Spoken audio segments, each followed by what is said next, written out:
খুলনায় নির্বাচনী জনসভায় অংশ নেবেন জামায়াত আমির। এ বিষয়ে আরো জানাতে আমাদের সঙ্গে যুক্ত হচ্ছেন আমাদের সহকর্মী প্রবীর বিশ্বাস। আমরা যাচ্ছি তার কাছে। প্রবীর বিশ্বাস, জামায়াতের আমির কখন জনসভাস্থলে পৌঁছেছেন এ বিষয়ে আমাদের জানাবেন। লোকসমাগম কেমন দেখছেন সেখানে সব মিলিয়ে জানাবেন।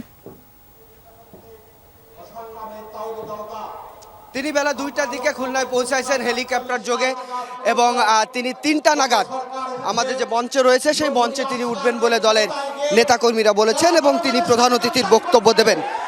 আজকের এই নির্বাচনী জনসভায় খুলনা সার্কিট হাউস ময়দানে এটি বাংলাদেশ জামাতে ইসলামী খুলনা মহানগর এবং জেলা শাখার আয়োজনে অনুষ্ঠিত হচ্ছে। এখানে প্রধান অতিথির বক্তব্য দেবেন বাংলাদেশ জামাতে ইসলামীর আমির ডাক্তার শফিকুর রহমান এবং আজকের এই অনুষ্ঠানে বিশেষ অতিথি থাকবেন দলের সেক্রেটারি জেনারেল মিয়া গোলাম পরোয়ার এবং বাংলাদেশ ইসলামী ছাত্র শিবিরের যিনি কেন্দ্রীয় সভাপতি নুরুল ইসলাম সাদ্দাম।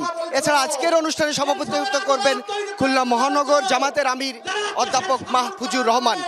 এখানকার নেতাকর্মীরা মনে করছে আজকের এই শফিকুর রহমানের বক্তব্যের মধ্য দিয়ে নির্বাচনী আমেজ পাবে 11 দলীয় জোট এবং সেই থেকে তারা মাঠে থাকবে। আগামী জয় সুনিশ্চিত করার জন্য ভোটারের দ্বারা দ্বারা যাবে, তারা কাজ করবেন। শুধু তাই নয় মারফি, আপনাকে বলে রাখি যে এই অঞ্চলের উন্নয়নে দীর্ঘদিন বঞ্চিত খুলনা অঞ্চল। এই অঞ্চলের মানুষ মনে করে বিভিন্ন সময়ে বিভিন্ন দল ক্ষমতায় এলেও এই অঞ্চলের মানুষের ভাগ্যের উন্নয়ন ঘটেনি। সে কারণে আজকের এই অনুষ্ঠানে প্রধান অতিথির বক্তৃতায় ডাক্তার শফিকুর রহমান তিনি এই অঞ্চলের উন্নয়নে নানান প্রতিশ্রুতি দেবেন, নানান পরিকল্পনার কথা বলবেন বলেও কিন্তু এই অঞ্চলের মানুষ মনে করছে।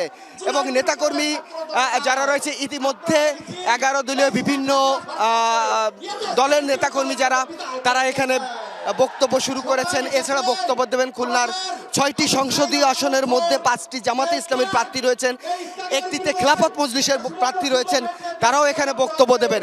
এবং 3টা থেকে মূলত জামাতের আমিরের যে বক্তব্য, তিনি মঞ্চে উঠবেন, তিনি তার বক্তব্য দেবেন।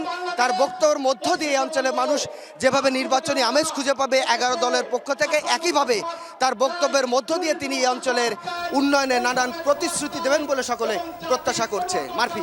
জি প্রবীর বিশ্বাস, ধন্যবাদ আমাদের সঙ্গে যুক্ত হবার জন্য।